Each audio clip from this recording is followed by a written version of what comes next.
Lagay ng ekonomiya, kalakalan, negosyo at iba pa. Atin ang alamin dito sa Ang Pilipinas Ngayon.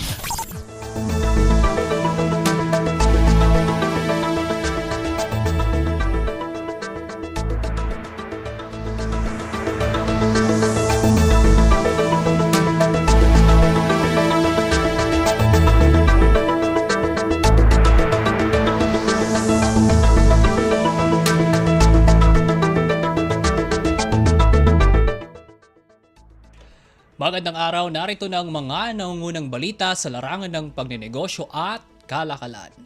Aabot sa halos 7 bilyong pisong halaga ng pamumuhunan mula sa 21 bago at expansion projects ang naaprubahan ng Philippine Economic Zone Authority o PEZA noong Agosto.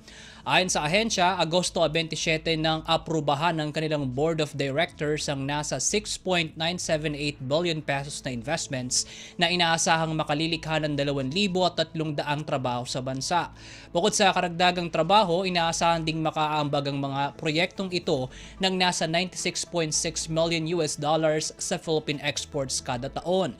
Dahil sa dagdag na pamumuhunan, umabot na sa 61.695 billion pesos ang ang approved investment sa unang 8 buwan ng 2024. Kasabay nito tiwala si PEZA Director General Tereso Panga na lalago pa ito sa mga darating na buwan buhat sa mga bagong commitment na nakuha at makukuha mula sa trade missions at business summits. Lagay ng ekonomiya, kalakalan, negosyo at iba pa. Atin ang alamin dito sa Ang Pilipinas Ngayon.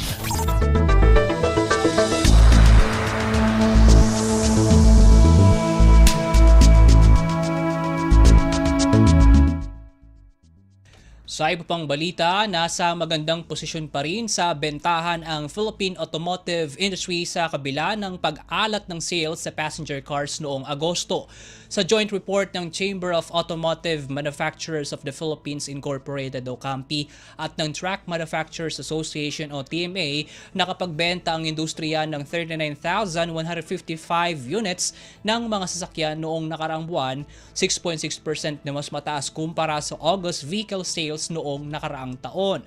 Sa month-on-month naman, bahagya itong bumaba sa 0.4% kung makukumpara sa 39,331 units sold noong Hulyo. Nakabagal sa momentum ng sales ang 12.76% na pagbaba sa benta sa passenger cars noong Hulyo, bagay na inabata naman kahit paano ng 4.3% increase sa sales ng commercial vehicles. Sa mas malawak na perspektiba, nananatili pa ring mas mataas ng 10.3% ang kabuang vehicle sales sa nakalipas na unang 8 buwan ng 2024 kumpara sa kaparehong period ng 2023. Maalalang target sales ng CAMPI ang nasa 500 units ng sasakyan sa pagtatapos ng taon at umaasang malalampasan pa ito buhat na rin sa magandang sales sa mga nagdaang buwan. Lagay ng ekonomiya, kalakalan, negosyo at iba pa. Atin ang alamin dito sa Ang Pilipinas Ngayon.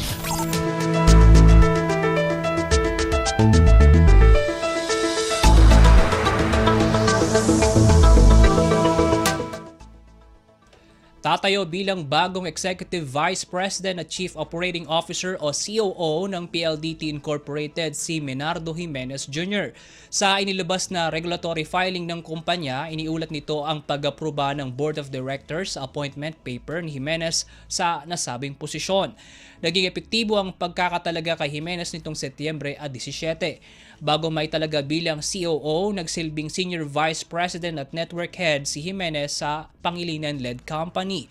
Nagsilbi rin itong Consumer Business Home Advisor, Head ng nasabing opisina at Deputy Business Transformation Office Head. Samantala, sinabi ng PLDT na patuloy pa rin ang kanilang paghahanap sa susunod na presidente at Chief Executive Officer ng kumpanya na binakante ni Alfredo Panlilio noong Enero.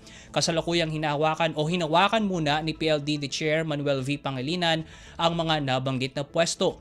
Nauna nang binanggit ni Pangilinan na may 2 hanggang 3 kandidato para sa nasabing posisyon. Lagay ng ekonomiya, kalakalan, negosyo at iba pa. Atin ang alamin dito sa Ang Pilipinas Ngayon.